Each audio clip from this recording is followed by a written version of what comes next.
You're listening to No Plot, Only Lore, a podcast about games and the tables we play them at. Your DMs tonight and every night are Josh and Chris. You can find us on all podcast platforms or check us out at noplotonlylore.com. If you like what you hear today, please rate and review the show and share it with everyone you've ever met. Welcome back to No Plot, Only Lore, this week brought to you by Pastor Doug Wilson, who says, slavery, it's not that bad. Whew. What? So what? So we're going to be talking about lost civilizations this week, and the unfortunate reality of a lot of civilizations is that they were built upon slavery. But weirdly enough, there's some kooks in the States right now who are obviously big Trump supporters, and among other horrific things that they're pushing for, like repealing the 19th Amendment, they made comments that slavery wasn't so bad and was probably the best time for race relations in the States. So, yeah, own what you say, Doug Wilson. Say it with your chest. Doug Wilson, buddy. Yeah. You need to stop. Not going to, because he has found a venue to give himself power. And that is creating your own little weird cult and moving to a place named Moscow in the States, which I thought was ironic, but... Okay. Yeah.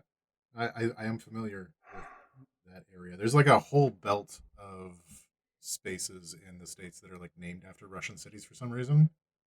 Seems like an odd thing for them to do, especially given the relations with, Russia for so many years. I think it was before that the towns started getting their names, and they didn't like go back and change them, I guess. I think I remember reading that in a book, like a fiction book, and my memory is suggesting that it was American Gods. That sounds like the right book. Yeah. Oh, well, there's that place. He remembers Ho Chi Minh, Alaska. Yeah. Okay. So Doug Wilson remembers like that whole book in the early part of the series where like some dude fought against the Egyptian dude about all the slaves, right? Like that. Oh, you're talking about the like Bible, the central book to his faith that has multiple chapters about boy, the Israelites sure didn't like being enslaved. That probably wasn't very nice. Yeah, it was a fine series. I didn't really like the sequel too much. Talk about this. Wait, are you talking about the Book of Mormon? Yeah. Christianity 2, Electric Boogaloo. No, but there's a whole section about how slave bad. Yeah, big section. These people should not be slaves anymore. God has something to say about it. Yeah, like pretty much right after that, he made a bunch of big rules about things. Yeah, that seems weird. But admittedly, the Egyptian Empire was built on slavery, and a lot of the large empires in history were. And hopefully we know better now? No. Doug? Oh, Doug. Yeah, so talking about Lost Empires today. It is a huge staple in fantasy fiction. Yes. For Lost Empires, going back all the way to your friend and mine, J.R.R. Tolkien. Yes. John Romero Tolkien. Romero? Yeah. Pretty sure one of those is a Raoul. John Raoul Romero? That doesn't sound right. Anyway, what is your favorite fictional Lost Empire?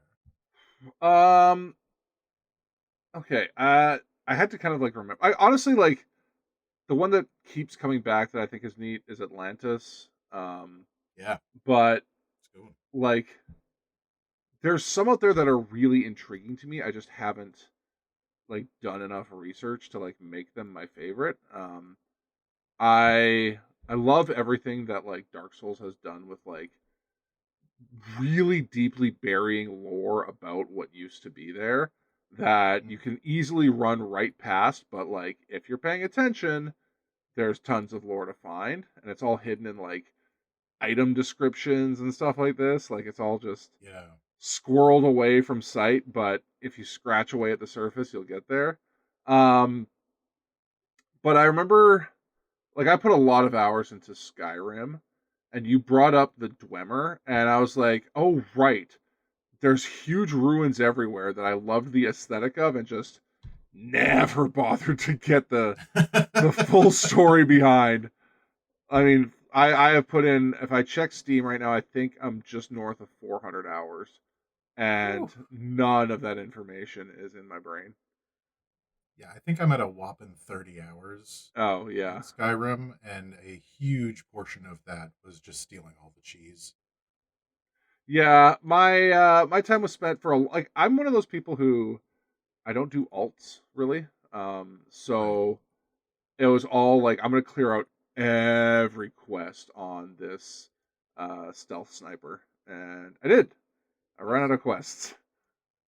I have a really hard time. I don't think anybody is going to be surprised by this with open world games, Mm. mostly because I get distracted very easily. I So, like, there my was a main quest, and then I Yeah, immediately ignored it. my problem with them is that I will go around collecting things to do, and Right. then like I'll put just too much time in because I made a list. I have to complete the list. Right. Which isn't healthy, but it Check all the is. checkboxes. Yeah, that's how I It's a behave. I thing mean, you need to do. that is why World of Warcraft had such a grip on me for so long. I'm free now for sure because they stopped making compelling new things to do. Um, Okay. but Until they do. hey, every couple years they put an expansion. I come back for like 1 or 2 months just to see what they're doing, and it turns out it's the same old shit again. So yeah, That's largely my problem with MMOs in general. yeah, Um, they really got to like get you on that bicycle and hope you yeah. never leave. I think probably my favorite Lost Empire is from Wheel of Time. Okay. And that's mostly because of the way that it's presented as an almost like magic tech modern era Hmm. where like the wizards are running like cars, and there's like flying vehicles and like tall towers and impossible feats happening all over the place, and then they just right fuck it up. Yeah, yeah, yeah. Right, like it isn't that it just like disappears into the ether or whatever. The actions of those characters resulted in the decimation of the world Hmm. and the breaking of everything that they had built. Like entire new mountain ranges appeared because of this, right? And I think that is dope. And like the way that it's presented through, again, like artifact and like sequestered places, Hmm.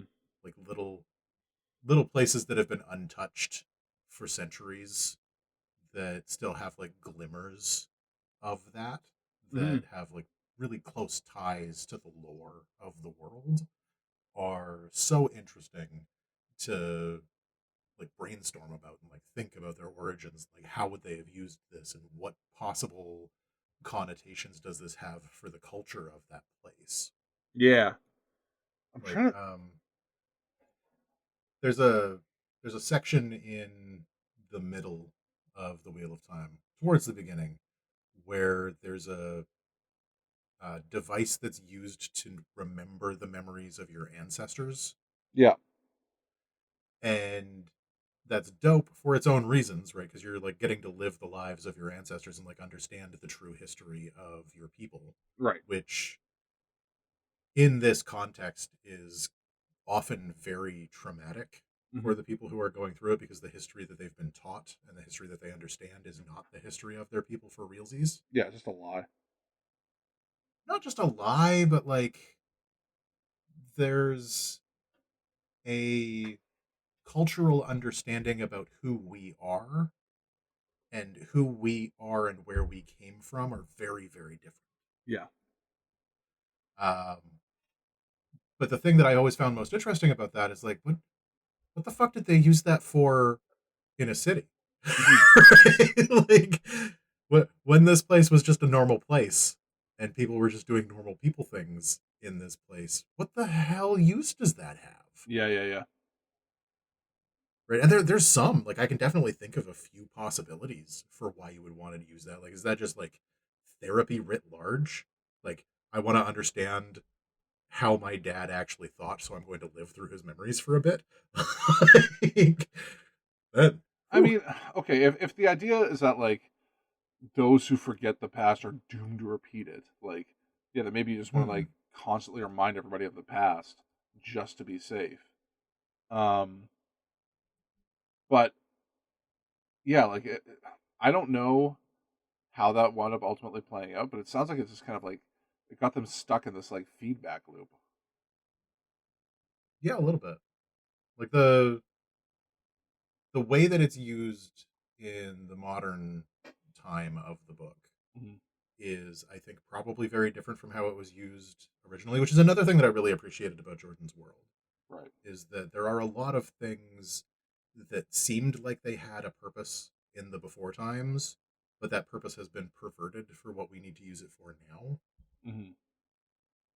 If that makes sense. Like, Yeah. Like, so the comparison to that I would see is, and you're gonna hate me for referencing it yet again, but the way like technology works in 40K, right. where like there's a certain way that things are supposed to work, but that has been lost to us, so we just use it this other way now, which might not be correct, but it's as close as we can remember.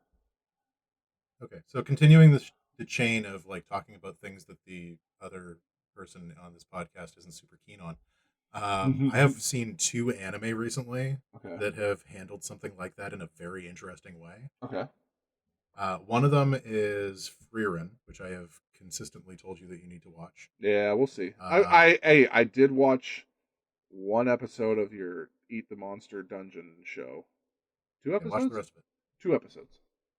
Okay, watch the rest of it. It's We'll good. see.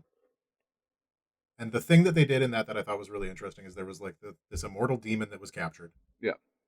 And it was coming back, and they needed to go and deal with it in like a very street sweeperish sort of way, where Right. it's just like, demon's coming back, gotta go fix them seals. Yeah. And so they go and they're dealing with this, and the demon rises and he uses his ultimate attack on them, and it's like this big thing, and he's talking about how it like never misses, and it's a perfect spell, and he uses it, and they immediately just counter it. And he's like, how is that possible? How could you have done that? This was the perfect spell. And they're like, yeah, since we captured you, we reversed engineered that, and we teach that to new mages. That is a basic attack spell now. That's mean. Right? Like, not just mean, but also like a really interesting look at how time and the loss of magic can be handled. Right. Where it's just like, yeah, we had that whole thing where we couldn't figure out how the Romans made cement for a really long time. Yeah. And they made cement that was like lasting forever. Yeah. But we did get it eventually. Yeah. We got there. We got there. We figured it out. And then the other one that I've been watching that I thought was kind of fun is like a demon lord is killed, but he's got that like whole I'll be back in 500 years type bullshit. And when he comes back, he's just a guy. Yeah. Because like the world has moved past what he's able to do. All of the technology in the world is able to do his magic easier and better than he can. Right. So like this like incredible massive demon lord has arisen from his grave, and now he's working at fucking Burger King. Yeah, I'm down with that one. That seems right. Really goofy. It is goofy, but at the same time, it's kind of an interesting use of the Lost Empire trope. In that, like, yeah, the Empire was lost. We lost all of these amazing secrets, and if we were to utilize those secrets today, they wouldn't be worth much. Yeah. There's also the opposite of that idea too, right? Where like if you think about the precursors in like what was it, Halo, and to a certain extent in Mass Effect, where it's like, hey, the Flood are coming. People way back when figured out how to deal with them, but they're gone now. And they're like, well, good luck, team. Yeah. And you're just kind of like, well, I guess, I don't know. I guess that's what I'm doing. And I can't remember, like, I didn't really play a lot of Halo because I get virtual sickness. Oh no! But how did they handle that? Was it like the rediscovery of the old tech, or did they have to like find their own way? No, that's what the Halos are. Like the Halo device is like, here comes nasty little bug dudes. Good luck. So yeah, they wind up just like having to use the previous empire's talents because they left them lying around the galaxy to be like, boy, I hope this works. That kind of reminds me of like the Valyrian steel thing. Oh yeah. From Game of Thrones. Yeah, just like the glass weapons and the Valyrian steel, which is based on Damascus steel. Yeah, it's Damascus steel and obsidian. Yeah, and like Damascus steel ain't that great. I mean, it's fine. It looks pretty. Yeah. High carbon content, I guess. Yeah. So if that's what you're looking for, then that's good, I suppose. But it's not significantly better than machined steel that we're making now. Nope. And like, I know people like love to,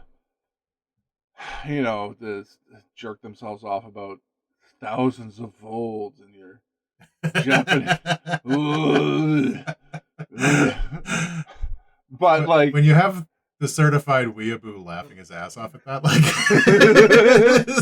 it's just like, it's fine. The fucking, yeah, katanas, they do their thing. They are useful for the very specific thing that they were designed to do. And it's not a question of like which sword is going to be the better sword. Like I love and hate that argument of like, broadsword versus katana. Yeah. And it's just like they're used for different things. Yeah. You don't. They're tools. You use the right tool for the job. And totally different circumstances. Yeah. That you would be utilizing those in. And so like, yeah, both of them are pretty good, but I'd rather have a mace. Yep. Every time. Give me something that'll crush armor, please and thank you. Did I ever tell? No, I was having this conversation with a coworker. Did I ever tell you about the Guten dog? No, but I hate it already. Why? Guten dog? Yeah. It's a dog that's gooder? No, Guten dog, like good day, good morning. Oh, okay. So the Guten dog. I heard Guten dog as in good dog. Well, yeah, it listen, this is the problem with the Dutch and German peoples and just anyways. So it's probably the most effective weapon ever made, and basically it's just a thick spear that they put a big fucking weight on the end of it. And that's it. You're just like, what if the spear was like super heavy? And you're like, yeah, that's a good idea. So you just hit people with it, and then if a horse charges you, you put the bottom in the ground and let the horse hit it. And like literal peasants use this to just wipe out knights that were attacking their little towns. Well, and like that's the whole thing with pikes, too, right? Where it's just like it's a real long stick with a pointy end, pointed at the guy you don't like. If you were to try and use that in some sort of like hand-to-hand combat by yourself in a duel, it would be pretty useless. But it's also one of the most enduring combat weapons of all time, right? Because it is incredibly useful at killing horses. Mm-hmm. And yeah, you got to tailor your weaponry to the thing that you're doing. Yeah, it turns out when you drop a guy's horse on him, he's not feeling too awesome right after. I can't remember what the weapon is called, but one of my favorite weapons right now, because again, it is very situational and like it would never work in an environment that wasn't the Peloponnesian Islands. Right. Is just like this club with shark teeth sewn onto it. Oh, yeah. That's like every weapon from Samoa. It's fucking brutal. Yeah. That I watched somebody like cutting paper with it, and it was leaving like perforations in the cut. And I can only imagine what that would do to human flesh. You wear any kind of armor, it's going to be useless. Yeah, But but they like didn't person to have person, skin armor to there. skin, whew, Yeah, that's whew. just it. Like you look at the weapons that like so any of the Polynesian descending islands that like Hawaii and Mm-hmm. everything like out to Fiji, stuff like that, and then you look at like the stuff that the Aztecs were using in civilizations where you haven't developed like steel armor and things like that. All of their weapons are just terrifying because they're just Mm-hmm. designed to basically be a handheld blender that you apply to a human being. It's the equivalent of gluing Lego pieces or D4s to a golf club and then hitting somebody with it many times. Yeah, yeah. Like It's it's heavy, the it's most brutal thing I pointy, can and imagine. shreddy. Yeah, so terrifying. Anyways, Um, the reason anyways, those civilizations are lost is because of technology. uh, well, technology and imperialism. well, sure, Um, but imperialism just forced their bad technology, their different technology to rub up against technology that had been like for all the problems with Europe, it forced technological progression in a way that didn't happen in a lot of other places because of friction between empires. yeah, there was a very strong arms race that happened over the course of hundreds of years of almost constant fighting Yeah, and organized fighting yeah, that resulted in advancements that we didn't see in other places where there was significantly less fighting and more space between peoples and like more transience in the way that those societies were like structured and stuff. for sure. So yeah, it's a lot of societies got steamrolled by some very specialized technology, and that specialization was violence. Yeah, yeah. Um, it would be interesting to see, like again, going back to like the lost civilizations idea, like how would Atlantean weaponry fare against more modern um, like weaponry in Europe? Hmm. I don't Right, know. like because assuming that the Atlanteans were advanced for their time and not necessarily for like compared to us. Because I Right. think that's something that we kind of always look at with Atlantis is like you look at Disney's Atlantis and they've got like energy Yeah. beam weapons and shit. But like if we assume that they were advanced for their time, they had like internal plumbing of some sort. They were a generally clean people. They had um, like regular access to food and water and like advanced boating technology, Okay. right? They're not necessarily going to be shooting beam weapons at people. True. So, what does their weaponry look like? Is it shark teeth stapled to a cricket bat? Short answer, yes. I hope so. Yeah. Okay. But that So go ahead. no, No, I'm saying let's we've talked about like what different like lost civilizations are out there, but let's get into. I think I really want to talk about like what can you do with them and why do they matter in your storytelling.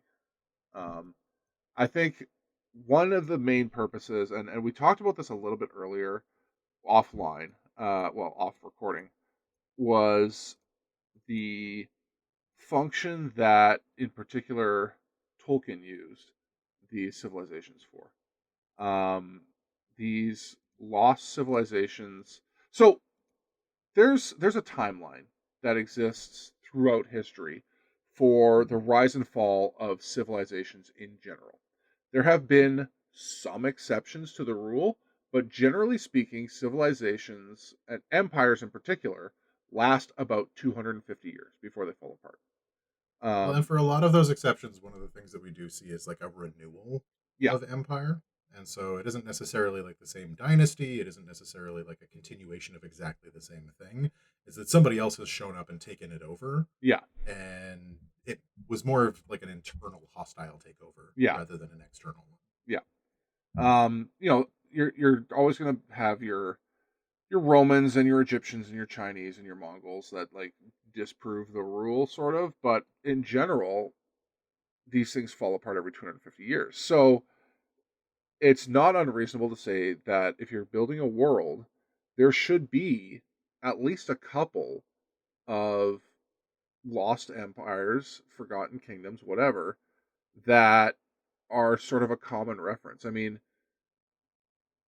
there's that internet meme that was going around for a long time about guys thinking about the Roman Empire, but frankly, like there are still empires, depending on what part of the world, that have sort of a day-to-day impact on you, right? Where they are talking about like, oh yeah, like this is a thing that everyone sort of had to contend with. You can still walk down Roman roads. Yeah. There are still pieces of Roman architecture littered across Europe. Yeah. And those are going to have an impact, and more so during the period immediately after the fall of the Roman Empire. Like you have people wistfully thinking about the days of empire. Mm-hmm. You have a whole lot of people with ambitions towards creating the next empire because Yep. you have all of these like small kingdoms fighting against each other. You have these like small reminders in your day to day about the grandeur of what used to be. Yeah. And no real education system for understanding how all of that fits together. And so there's this like weird sense of mystery about like what is Rome. Yeah. Right? Like where the hell did these huge slabs come from that I walk down and like drag like have my cart pulled across every day that just make my life significantly easier. I don't know where they came from. I assume it's the local lord and he's really good at stuff. Yeah. Right. So it immediately creates some historical depth. Yeah. To the world that you're building. And I think that's really important for your immediate immersion. Mm-hmm. It creates like a sense of mystery, and then it broadens out the world a little bit because there's stuff that your characters don't know and things from the past that still exist.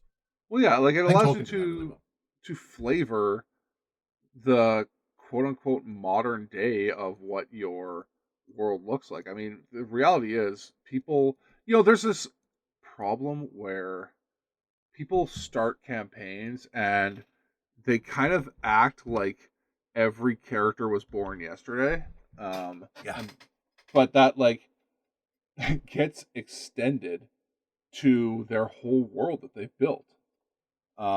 It's like the world was created yesterday, and then not everyone is Aslan, So yeah, it's just like Eberron does that really interestingly. Yeah. It's like Eberron's lost empire was lost a few years ago. Right. Like the lost empire, the golden age of Galifar was like 5 or 6 years ago, and then the Great War happened, and the Great War is over, and now it's like a bunch of broken kingdoms. So you've still got like all of the royal families are still connected to the Galifar royal family in some way. Mm-hmm. And all of the people who are alive today have like great grandfathers who remember the good old days. Right. Wistfully. Yeah. And so like that's an interesting way to handle the whole born yesterday thing of just like, yeah, there was 100-year war. And then before that, like literally every half elf remembers the kingdom of Galifar. Right. Yeah, that makes sense. Well, that's an interesting thing too. Go ahead. Elves. Oh yeah. Just because like the timeline of elves is always funny, and I love the whole like 10,000 years ago. Yeah. Like, do you have any fucking idea how long 10,000 years is? I do. It was a long time. For like an empire to have existed so far in the past that elves have forgotten about it. Yeah. Means that it has to be ludicrously old. Well, I think I like the idea that like your current elves remember like eras of their own fallen empires that they have lived through. Like like in the way that like the US has like eras of, their democracy that are just like, that's when the Democrats were in charge or whatever. Remember the 90s? Oh boy, what a crazy time. Except for them, it was like 400 years and it was a century ago, but whatever. Yeah. Well, and like slavery was like 2 grandmas ago. Yeah, exactly. If we had elves Uh-huh. in America, they'd be pieces of shit. Every one of they'd them. all be racist. Yeah. But no, I think that like again, like the weapons that destroyed the empire that I grew up in are now the basic spells that we teach to novice wizards. Yeah. Right? Like that whole like watching the marching of time through a lens of empire is interesting to me. Yeah. Because like elves live 600 years. Yeah, minimum. If your empires are lasting like 200, 250 years, they've seen a few when they're old. Yep. Yeah, you are not the first human empire, Yeah. Yeah, that's well, cute. and... The last guys, they at least gave healthcare to their citizens.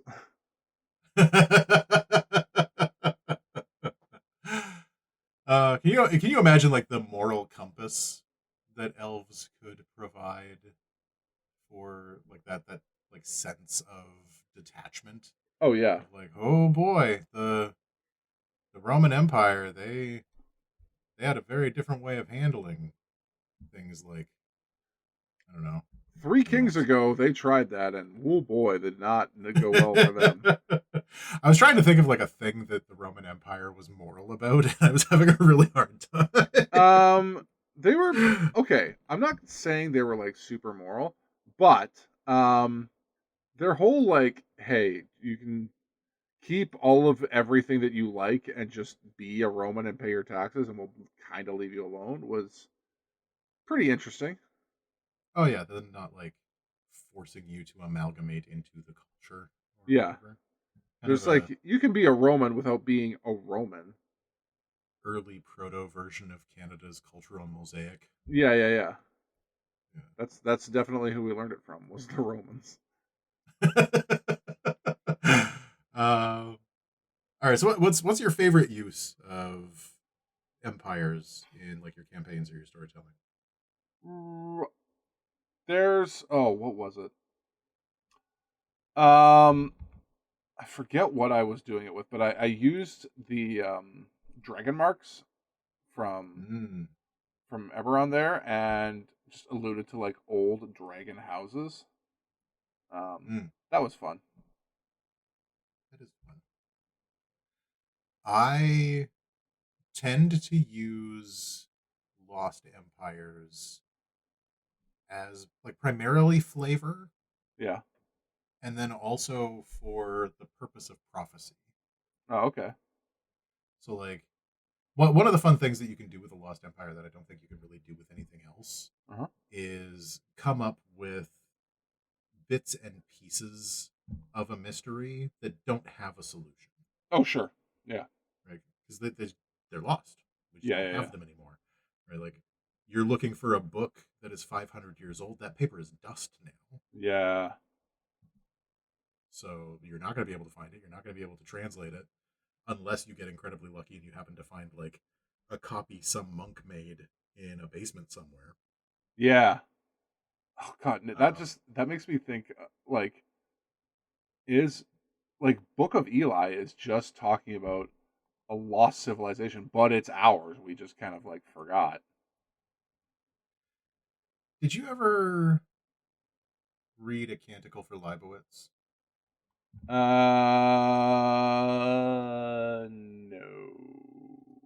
Nope. Okay.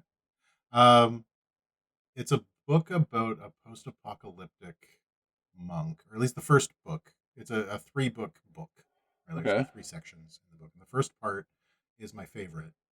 And it's about a monk who finds a holy relic of Saint Leibowitz. Okay. And Saint Leibowitz is the guy who invented the fallout shelters that were used to survive the nuclear war. Oh, okay.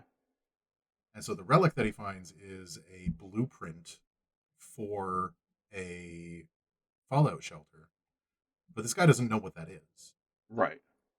Right, like he's never seen a blueprint before. He just sees the word Leibowitz written in handwriting at the bottom of the thing, and he's like, well, this is obviously a holy relic, so I got to take care of it. And he spends the rest of his life creating this like beautifully embellished version of this thing that he doesn't understand. And so they've just got this like holy version of this thing with like marginalia and like all of the drawings and like cute embellishments, and it's like gilded in gold of like a drawing this guy just does not understand. It's just a bunch of like blue paper with lines on it. Right. That's pretty wild. And I love that idea. Yeah. The veneration of the unknown. Yeah. And like finding bits and pieces of ancient empires that just don't make any sense. Right. And you don't know how to make them make sense because you just lack the context. Yeah. For whatever it is that you're trying to do. Yeah. I absolutely love putting together mysteries through ancient empires. And then like I have a note here that just says like cautionary tale and symbol of hubris. That's me. One of my favorite things to do with empires is end them in fun ways and then strongly suggest that your empire is going to end the same way soon. I mean, that sounds a little on the nose right now, but well, you know. Yeah. Hey, thanks for making it all the way through this episode of No Plot Only Lore. If you're looking for more, you can always find us at noplotonlylore.com and on all the very best podcast platforms. If you like what you heard today, please share, rate, and review the show to feed my never-ending need for attention and validation.